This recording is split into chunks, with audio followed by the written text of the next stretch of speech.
Bonjour à tous, c'est Zimbabwe et bienvenue donc pour le 31 juillet, dernier jour du mois de juillet. Aujourd'hui, c'est l'anniversaire d'un accident que vous connaissez peut-être, peut-être pas, c'est l'accident de Beaune, donc qui a eu lieu le 31 juillet 1982, et juste, c'est l'accident routier le plus meurtrier en France, donc qui a fait 53 morts, dont 46 enfants et adolescents âgés de 5 à 17 ans, donc un truc horrible. En fait, ils étaient dans un autocar et en fait, il pleuvait, il y a eu un carambolage, puis l'autocar a pris feu, et puis il y a certains moniteurs qui ont pu faire sortir des enfants, mais la majorité sont morts, donc un truc totalement horrible, hein, voilà, ça a eu lieu en Côte d'Or. Et du coup, après l'accident, donc bon, il y a Charles Fitterman, qui était le ministre des Transports, qui a eu beaucoup de travail, évidemment, et du coup, c'est lui qui a fait donc passer des lois.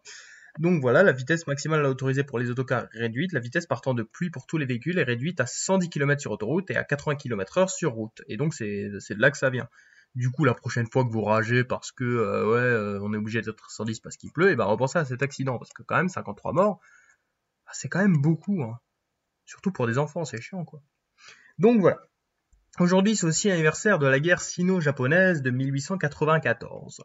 Bon, en gros, on était dans une époque où les relations entre la Chine et le Japon n'arrêtaient pas de se tendre, hein, parce que bon, les deux voulaient être puissants.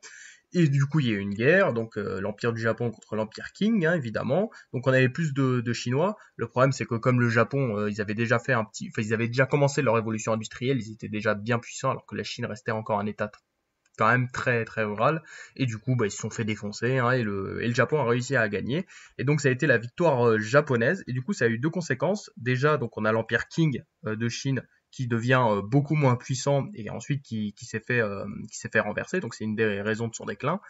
Et on a le Japon donc qui gère sur son impérialisme. Il y a la Chine qui arrête d'harceler la Corée, donc qui laisse la liberté à la Corée. Corée qui s'est fait annexer plus tard par le Japon d'ailleurs, pour l'anecdote. Et donc voilà, il y a eu le traité de Shimonoseki, et donc qui est une grosse, enfin c'est les Chinois qui se font défoncer et qui donnent quelques petites îles pour le Japon. Et donc ça fait partie des traités inégaux dont on avait déjà parlé, hein, voilà. Donc un des traités inégaux faits par le Japon à la Chine, donc encore un coup dur pour la Chine, et vraiment le Japon qui devient de plus en plus puissant là, et en plus après cette guerre, il y a en plus eu la guerre contre la Russie 10 ans plus tard, dont on a déjà parlé. Donc vraiment bravo au Japon qui est un pays très puissant à l'époque. Aujourd'hui, c'est aussi l'anniversaire de la mort d'un événement qui est quand même plutôt triste, hein, mais donc je devais absolument en parler parce que tout le monde connaît cet événement. C'est la mort de Jaurès, hein, Jean Jaurès qui s'est fait assassiner. Bon, ça c'est quand même coup dur.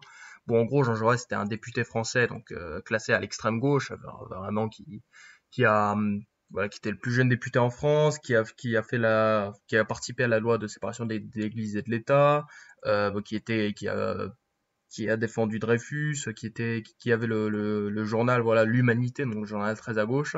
Et c'était le début donc, de la Première Guerre mondiale, et Jaurès était totalement contre. Et il s'est fait buter, hein, voilà, donc voilà, il est atteint par deux coups de feu, une balle perfore son crâne, l'autre se niche dans une boiserie.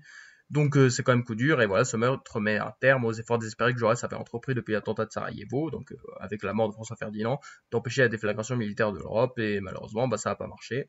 Et donc il s'est fait tuer par Raoul Villain, qui a été acquitté en fait en 1919, parce que je sais plus pourquoi, mais il y a un type qui disait qu'en fait, si Jaurès avait imposé, donc avait dit arrêtez de faire la guerre, parce que comme Jaurès était influent, bah peut-être que la France n'aurait pas gagné à la guerre. Du coup, heureusement qu'il est mort. Du coup, ça avait fait beaucoup de polémique à l'époque, et ça avait enlevé l'union sacrée, parce qu'en fait, c'est grâce à la mort de Jaurès que les gens de gauche se sont ralliés donc au pouvoir en place pour faire la guerre aux Allemands, ce qu'on appelle l'union sacrée. En fait, tout le monde qui est contre qui se met ensemble pour la guerre, et ça a été la fin de l'union sacrée. Donc, la mort de Jaurès a fait l'union sacrée, et le procès où son tueur a été acquitté, bah, ça a été la fin de l'union sacrée.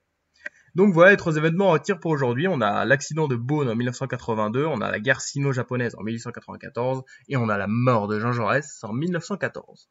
C'était Zimbabwe. Merci d'avoir regardé. Bisous.